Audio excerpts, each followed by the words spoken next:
сённяшнія модныя рэчы. А ведаеце, як выглядаў самы просты і старажытны абутак нашых продкаў? Чамадан наш адкрываем і на экскурсію з гісторыю абутку запрашаем.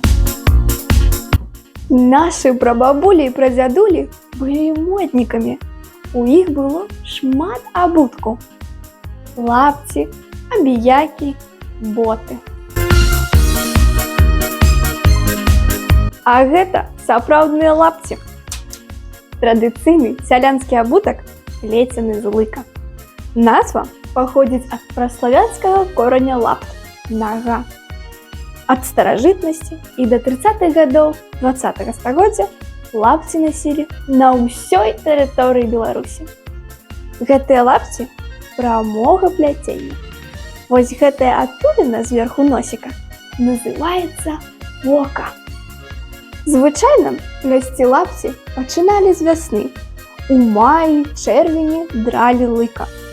Для адной пары лапцяў трэба было абадраць 3 маладыя ліпкі. Плесці лапці ўмелі у кожнай хаце. Плялі іх звычайна ўвесну ці ўзімку падчас вячорак. За адзін доўгі вечар майстар мог зрабіць 2 пары лапцяў. Потым гатовы абутак вешалі ў клеці, каб ён чакаў вясны. Увесну, перад тым як насіць, лапці замочвалі ў цёплай вадзе і прасушвалі. Гэты абутак насілі мужчыны, жанчыны і дзеці на працягу ўсяго года. Сем'і мелі вялікі запас абутку. Дарослому чалавеку яго хапала на 7-10 кіламетраў або на 2 тыдні, а малыя дзеці маглі разбіць іх за некалькі гадзін. Лапці мелі не толькі практычнае, але і абрадавае значэнне. Асаблівымі магічнымі функцыямі надзялялі старыя, бывалыя лапці. Іх вывешвалі на хлявах, загародах, курыных гняздоўях, і імі акурвалі карову пасля адцёву.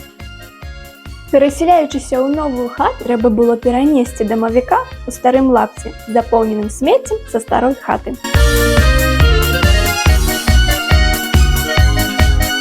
А вось гэты незвычайны абутак у лойках называюць абіякамі. Яшчэ на Гродзеншчыне іх называлі шлёпкамі, клёпкамі, драўлянікамі, клумбасамі.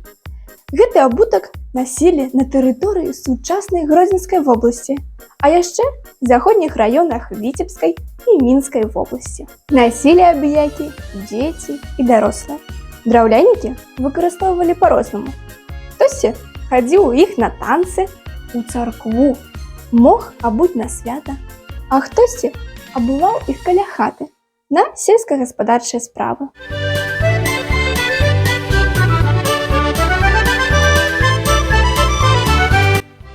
Боты былі сімвалам дабрабыту ў сялян.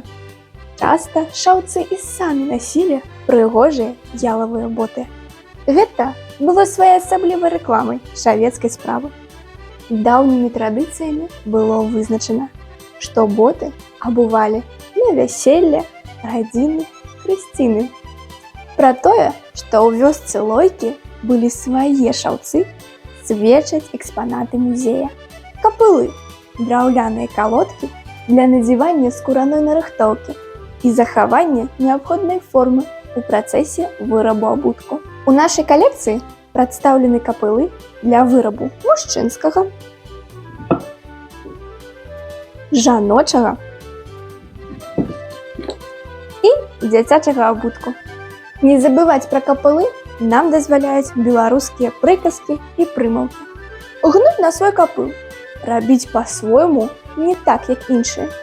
Ці ўсё на адзін капыл, аднолькавае, падобнае.